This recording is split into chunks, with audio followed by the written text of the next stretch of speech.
Announced by all the trumpets of the sky, arrives the snow, and, driving over the fields, seems nowhere to alight. The whited air hides hills and woods, the river and the heaven, and veils the farmer's house at the garden's end.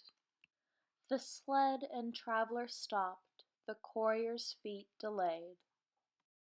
All friends shut out, the housemates sit around the radiant fireplace, enclosed in a tumultuous privacy of storm.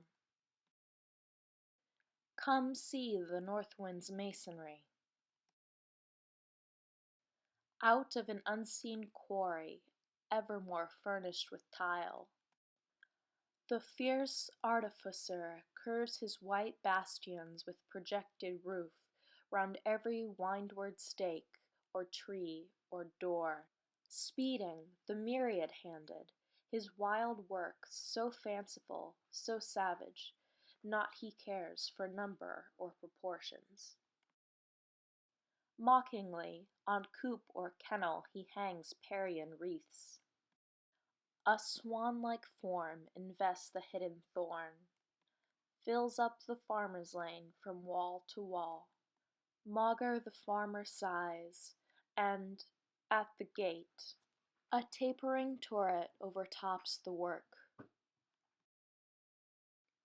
And when his hours are numbered, and the world is all his own, retiring, as he were not, leaves when the sun appears, astonished art to mimic in slow structures, stone by stone.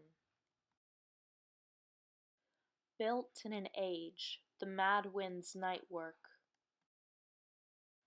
the frolic architecture of the snow.